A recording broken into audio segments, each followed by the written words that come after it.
watching online. And this is a really exciting topic.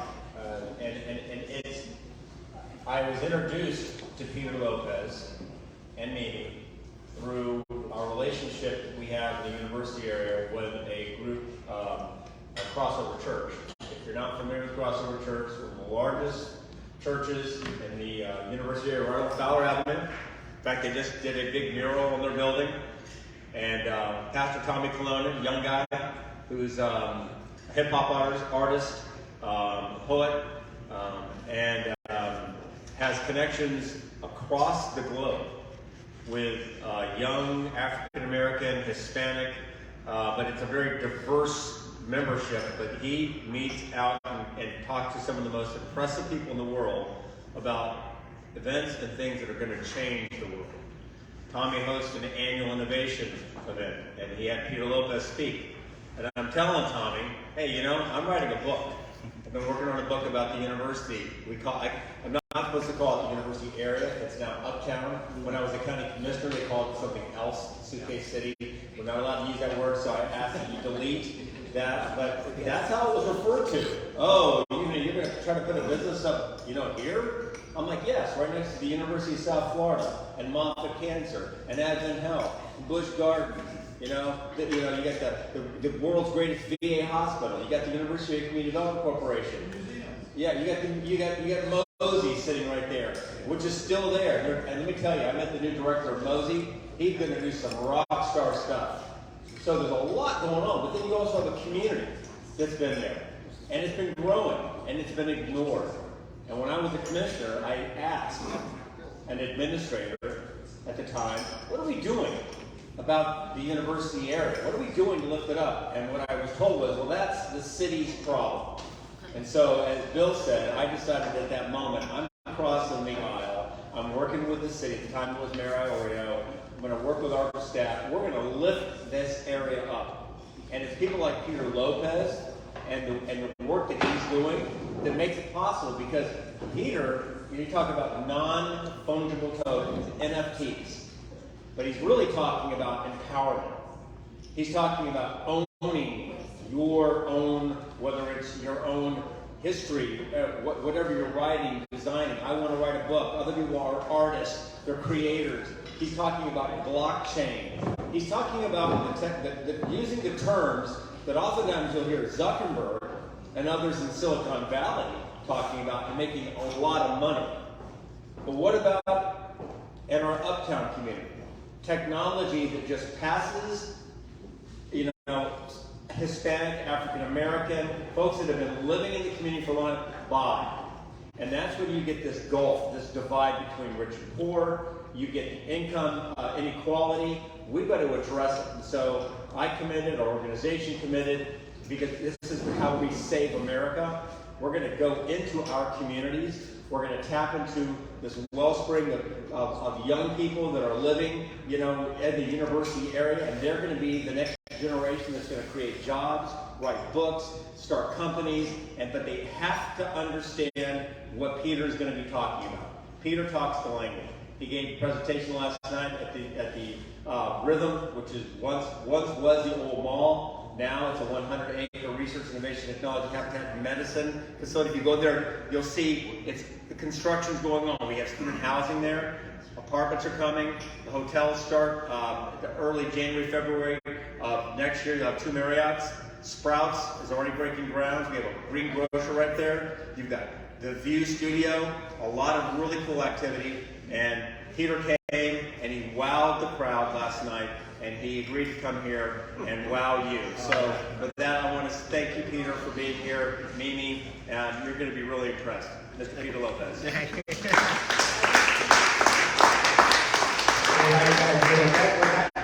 got to take him on the road with me. That's such a great introduction.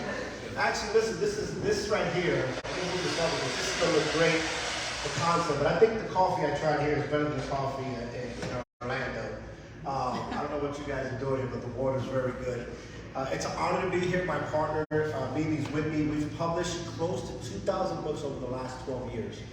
I truly believe the dead rule the world today because of what was written yesterday. So the most powerful acid we have on the face of the earth is a book. The Bible is Shakespeare.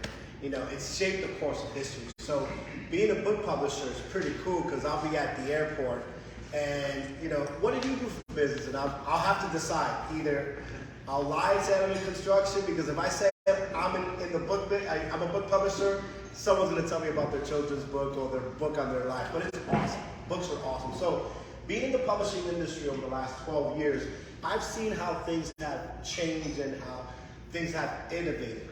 So in 1932, the audio book was invented, right? Kids couldn't read, right? They couldn't see for the blind, so they would run record players in 1932, so the blind could hear these audio books. So 1932 was the first evolution of books since the Dead Sea Scrolls and you know, the little pocket books. So books have evolved, right? And then in 1972, the Gutenberg Project, the e-book was invented, right? So we had the physical book, we had the audio book, now we have the e-book. You guys remember the e-book, right? Back then it was like, what is that? Well, how does that? 1972, it didn't really go into full force until there was distribution with the Kindle and the actual readers. How many people still like the physical book here? Yes. The physical book over the last 2 years has outsold ebooks the first time over the last 15 years. Ebooks were the sun. People like physical books. I like to feel them, I like to smell them, I like to touch them, I like to throw them at my kids when they act up. You know, just basic stuff you do with a book. So a book is very important. So 1972, that's what happened, the ebook. So what's that, over 40, 50 years? Good Lord, yeah, I was born in 72, I'm old. No, I'm not. So in 1972, so over the last 50 years, there hasn't been an evolution of books. So NFTs came around, and you're like, what the heck is NFTs, right? What is that? Is it art at its core? At its core, it's a non-fungible token. And let me just explain it this way. Let's say this is the Mona Lisa, right? This is the Mona Lisa. And the only way I can verify that this is the Mona Lisa, I'm going to auction it off at Sotheby's. Is it Sotheby's? Is that right? If I'm going to auction it off, I have to get a specific curator, right? And he has to come and he has to verify that this is he has to authenticate it, right? What would you call that? It's a form of authentication. So, Providence, right? So he'll come, or she'll come and say, yeah, this is the actual Mona Lisa. And they'll look through it, and they're just like, oh yes, this is it. Oh my God, wow, this is one of one. This is the Mona Lisa. So it is a form of authenticity. So they will verify that it's the actual Mona Lisa, and it's going to sell for $1 trillion because this is the only one, right? You say this is the Mona Lisa, right? Because Cafe Tampa is the only thing, right? So NFTs at its core, it is a digital form of authenticity. It is an actual software that will say, this is the only Cafe Tampa, I love the name, and I am verifying it, and I'm saying, this is it. So that's what an NFT is, where I can embed code and say, this belongs to me. And if I say this belongs to me, now I can verify that as mine. Why is that important? Well, now I can change the landscape of publishing. Because publishing rules the world. Publishing at its core owns everything. All major Hollywood studios buy book publishing companies. Because if I own your publishing, I own your rights. Right? If I own your rights, I own everything that's embedded with your technology. You guys remember Prince, the singer Prince, right? And he changed his name to the Sign because he couldn't use the name Prince because the publisher owned the actual name.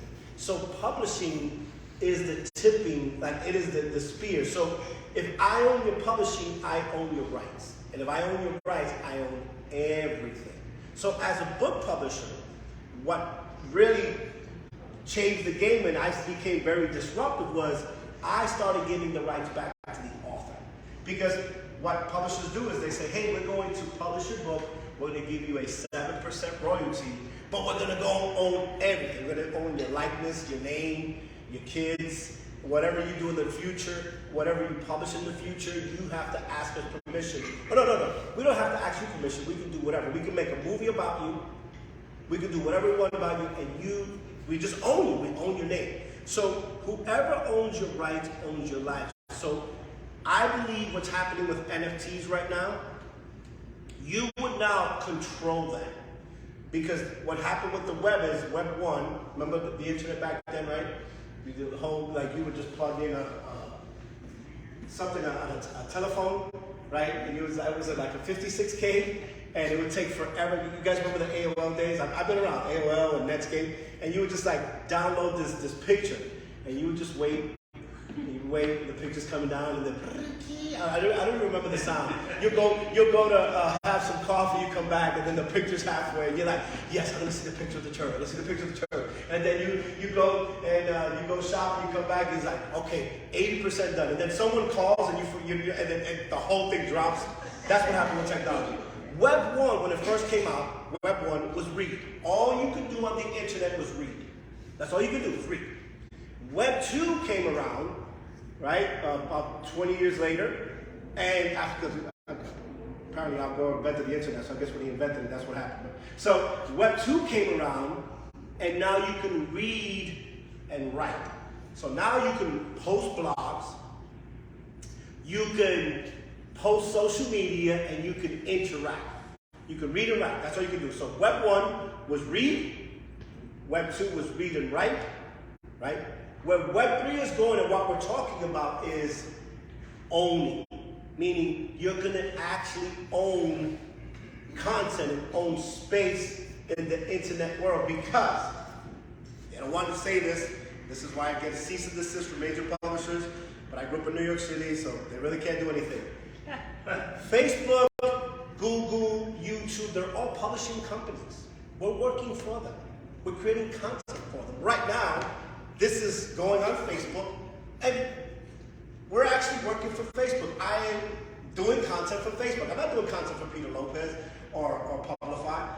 Facebook owns that. So eventually, I will be able to own my own content and decide what I do with it, and it no longer becomes accessible. If I want to take it down, I take it down.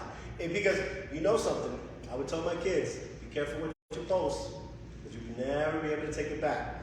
And some of us, thank God the internet wasn't around when we were younger. Thank God, right, guys? There's a lot of stories we do not want broadcasted, right? Because when you got all these parents now, they're going to show up to all their, when their stories in Cabo, St. Lucas, and Vegas, and it's going to be all over the internet. And when their grandkids will be like, Mom, what were you doing there? I don't know. So you own.